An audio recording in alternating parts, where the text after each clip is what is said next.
What am I really here for? That's the question. 7 words. One question. It came to me during a time I thought I had it all figured out. Career? Check. Relationships? Seemingly fine. A decent routine? Absolutely. But something felt off, hollow, like I was moving fast but going nowhere. And then in a quiet moment, without fanfare or expectation, I asked myself, what am I really here for? And it changed everything. Today, I want to walk you through 5 truths I uncovered after asking that question.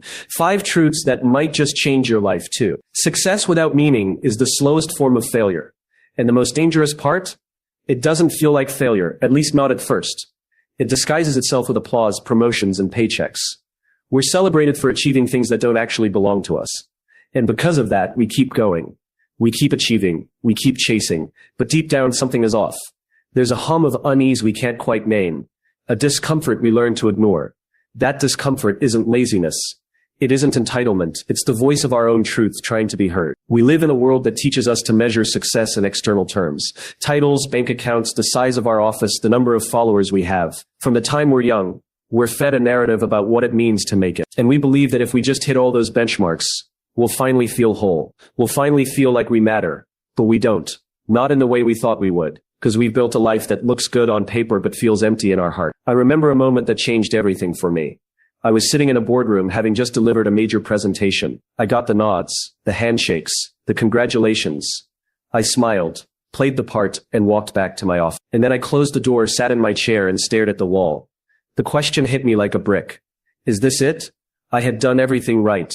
I'd followed the rules. I'd played the game, but I didn't feel alive. I felt like a passenger in my own story. A friend of mine, a high-powered attorney in New York, once shared something with me over coffee I'll never forget. She said, I wake up every morning and feel like I'm putting on someone else's suit. And I knew exactly what she meant. So many of us are living lives we never truly chose. We're fulfilling expectations, not dreams. We're living for validation, not fulfillment. And when we get to the top of someone else's ladder, we're forced to reckon with the truth. Success without alignment isn't success.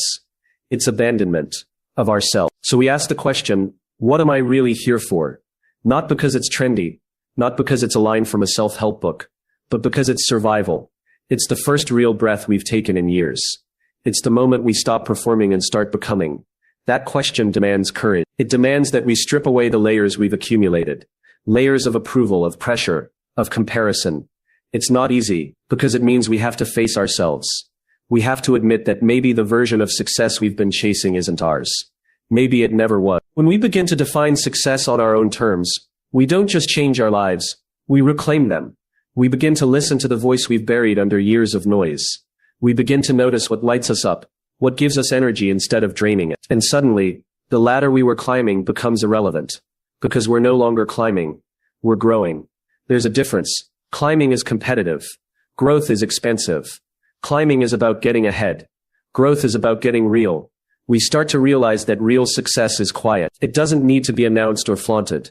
It's the peace you feel when you wake up in the morning, knowing you're doing work that matters to you. It's the satisfaction of being proud of the person you are when no one's watching. It's the alignment between your values and your actions. It's living a life that feels like yours, not your parents', not your boss's, not society's, yours. And yes, this path can be terrifying, because once you've tasted meaning, you can't go back. You can't unsee what it feels like to live in alignment. And it forces you to make hard choices, to walk away from things that look good but feel wrong, to say no when everyone else is saying yes, to stand still when the world tells you to keep running. But that's the price of a meaningful life.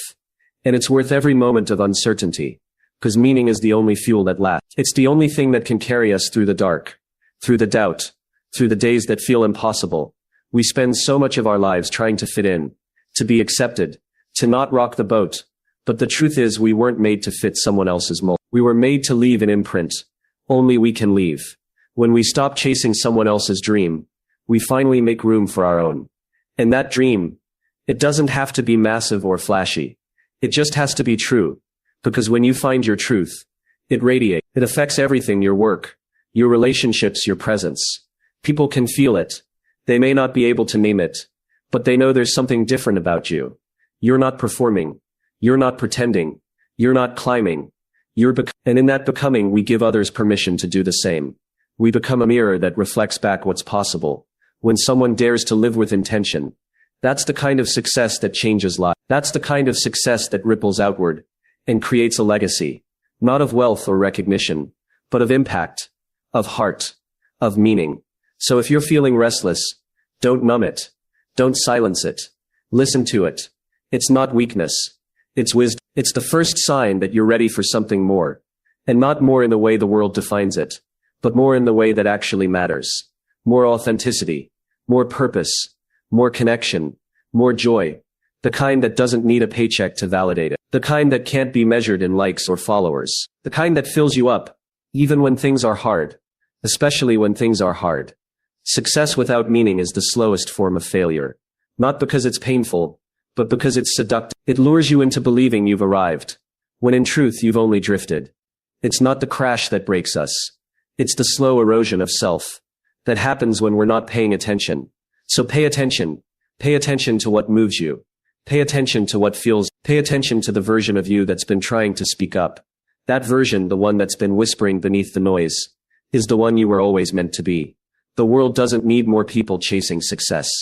It needs more people who are lit from within by a sense of meaning that no title, no amount of money, no external prize could ever replace. And that starts with one question. What am I really here for? Ask it.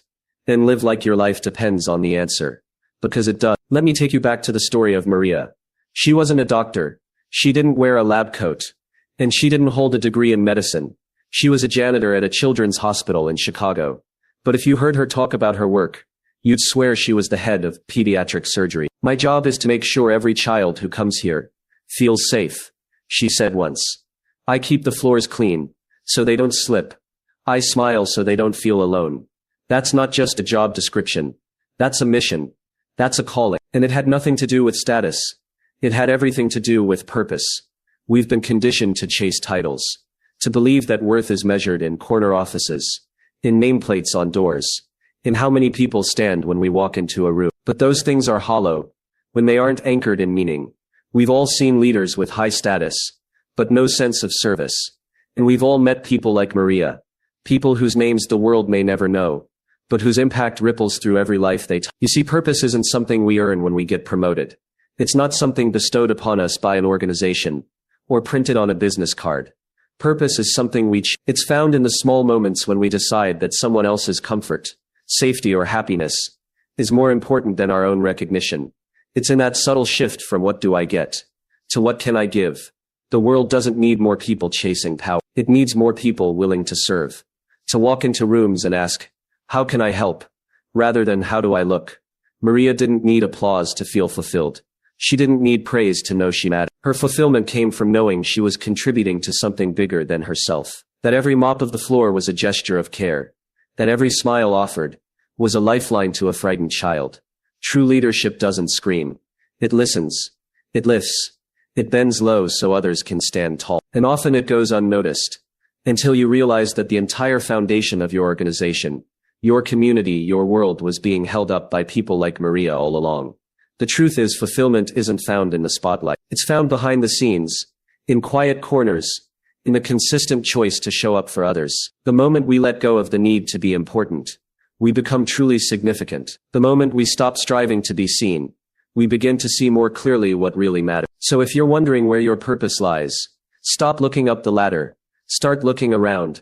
Because when you start serving others, not for applause, not for credit, but because it's the right thing to do, that's when everything begins to change. That's when your work becomes sacred. That's when your life begins to mean something greater than success. We've been taught to believe that clarity is something we should wait for, that it comes like a lightning bolt, a sudden epiphany, a perfect moment of knowing. But that's not how life works. Clarity is not something we stumble upon in a moment of stillness. It is something we create through movement. We trap ourselves in this waiting room of life. I'll take the leap when I'm sure. I'll start when I feel ready. I'll change once I know the outcome. But here's the hard truth. That moment of certainty we crave, it rarely comes, and even when it does, it's often fleeting, not nearly strong enough to carry us through the discomfort of growth. Waiting for clarity is a subtle form of fear. It wears the mask of patience, of logic, of caution, but underneath, It's fear dressed in strategy, because moving without a guarantee feels risky. So we hesitate, we think more, we plan more. We wait for the stars to align, but they don't, not until we move. I once met a college student who asked me, how do I find my passion? She wanted a clean answer, a defined direction. A roadmap that led from point A to point B, without any messy in-betweens. I told her, you don't think your way into passion. You act your way into it. You say yes to things that stretch you. You volunteer even when you're not sure why. You intern in a field that scares you. You say yes to opportunities that might not make sense today, but will shape your tomorrow. Because purpose doesn't show up at your doorstep, neatly packaged. It's discovered in the process of doing. Each decision, each risk, each stumble forward adds shape and color to the picture. You learn by doing. You pivot when it doesn't fit. You adjust course when it feels. And then suddenly, after 100 small steps, you look back and realize clarity wasn't something you found. It was something you forged.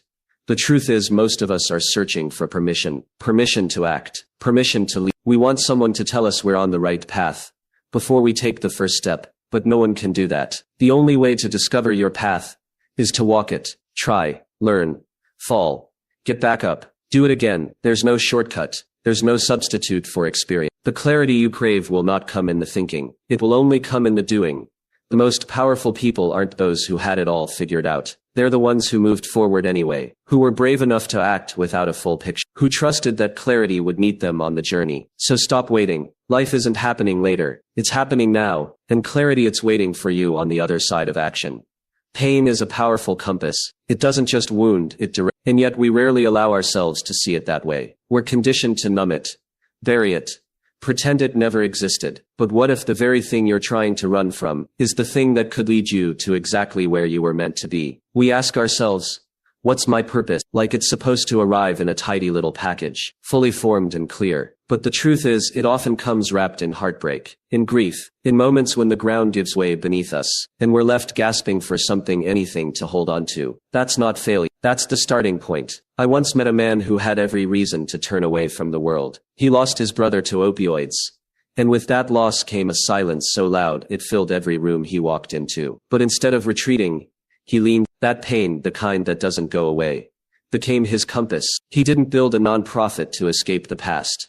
He built it because the past lit a fire inside of him, a fire that wouldn't die. His pain carved out his path. That's not weakness. That's courage. So ask yourself, what infuriates you? What injustice stings so deeply that you can't look away? What breaks your heart every time you see it? Those aren't random emotions. That's your soul speaking. That's your heart trying to show you the way. Because when something keeps you up at night, not in fear but in fire, there's something there worth paying attention to. We live in a world where people tell us to chase success, to build, to win. But what if the real pursuit isn't about adding more to our life? What if it's about uncovering what's already inside us, hidden in the places we're afraid to look? It's not about glorifying pain. It's about transforming it. It's about refusing to let it define us, and instead allowing it to refine us. Your scars are not signs of weakness. They're road markers of where you've been, and clues to where you're meant to go. Purpose isn't always born from joy. Sometimes it's born from what we never asked for, what we didn't deserve, what shook us to our core. And that's why it's so real, because it comes from the most honest place in us, the place where nothing is sugar-coated, nothing is curated. When you stop hiding from your pain, you give it permission to teach you. And maybe, just maybe, it will reveal a purpose greater than you ever imagined. Not in spite of your wounds, but because of them. The world doesn't need more perfect people. It needs more honest ones. Because perfection, as we often chase it, is a mirage, an illusion that leaves us exhausted, disconnected, and quietly aching for something. We spend so much time sculpting the version of ourselves we think the world wants to see, only to wake up one day and realize we've lost sight of who we really are. The real breakthrough begins, not when we find all the answers, but when we dare to ask the question, what am I really here for? And when that moment comes, it rarely delivers clarity in a neat little package. It doesn't offer us a polished elevator pitch. It hands us a mirror. And that mirror doesn't lie. It reflects the truth of who we've become, the smiles we've forced, the fears we've hidden, the truths we've swallowed, just to keep the peace. It shows us the roles we've mastered so well, we forget they were only ever roles, and then it dares us to take them off. That's where the magic begins. Because when I stopped pretending to have it all figured out, when I started admitting the weight of my uncertainty, the stretch marks of my struggle, and the knots in my chest, something shifted. I expected judgment. I expected people to pull away. But the opposite happened. They leaned, not because I had all the answers, but because I was finally speaking in a language we all understand. Truth. We are drawn to people who are real, not people who are flawless. There's something undeniably human, undeniably magnetic, about someone who is brave enough to say, "This is me," messy, scared, and still showing up. Vulnerability doesn't repel. It invites. It builds bridges in a world of walls. When we lead with honesty, we give the people around us silent permission to do the same. And suddenly, conversations deepen, relationships strengthen, walls come down. We remember we're not alone in our doubts or our fears. And that reminder, that shared humanity, is what holds communities, families, and teams together. We live in a time when it's easy to hide behind filters, behind resumes, behind the highlight reels we post. But none of those things connect us. What connects us is the unfiltered, unedited truth of who we are. That's where the power lives. That's where leadership begins. Not from standing on a pedestal, but from standing in your truth. So no, the world doesn't need more polished, curated versions of people. It needs more truth tellers, more people willing to say, "Here's my story and I'm not ashamed of it." Because your honesty, your rawness, your realness, it's not just brave, it's contagious. And it just might be the invitation someone else needs to take off their mask too. So here's my challenge to you. Tonight, when it's quiet, when the notifications stop, ask yourself, what am I really here for? You may not get the full answer today, but the moment you ask, the moment your life begins to shift. Because the goal isn't just to live, it's to live on purpose. Thank